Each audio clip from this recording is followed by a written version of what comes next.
ভারতের পশ্চিমবঙ্গের কলকাতায় বাংলাদেশের ডেপুটি হাইকমিশনের সামনে হুলস্থুল কাণ্ড ঘটে গেছে।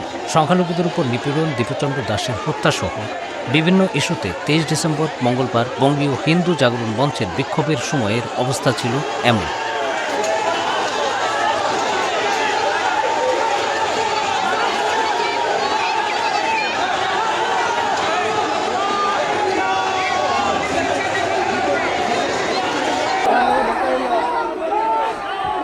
বাংলাদেশ উপ হাইকমিশনের সামনে আগে থেকেই কড়া নিরাপত্তা ছিল। উপ হাইকমিশন ঘিরে রেখেছিল নিরাপত্তা বাহিনী, তবু অশান্তি থামানো যায়নি।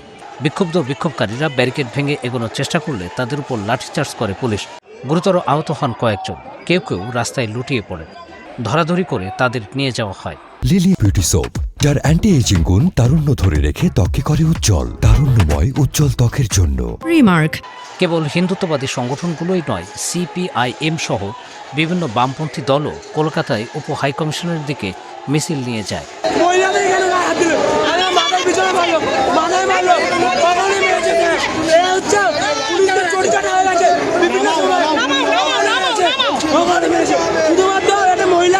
মহিলার জীবনটা হানি করেছিল বলে আমি ওনারা প্রোটেস্ট করতে গেছিলাম।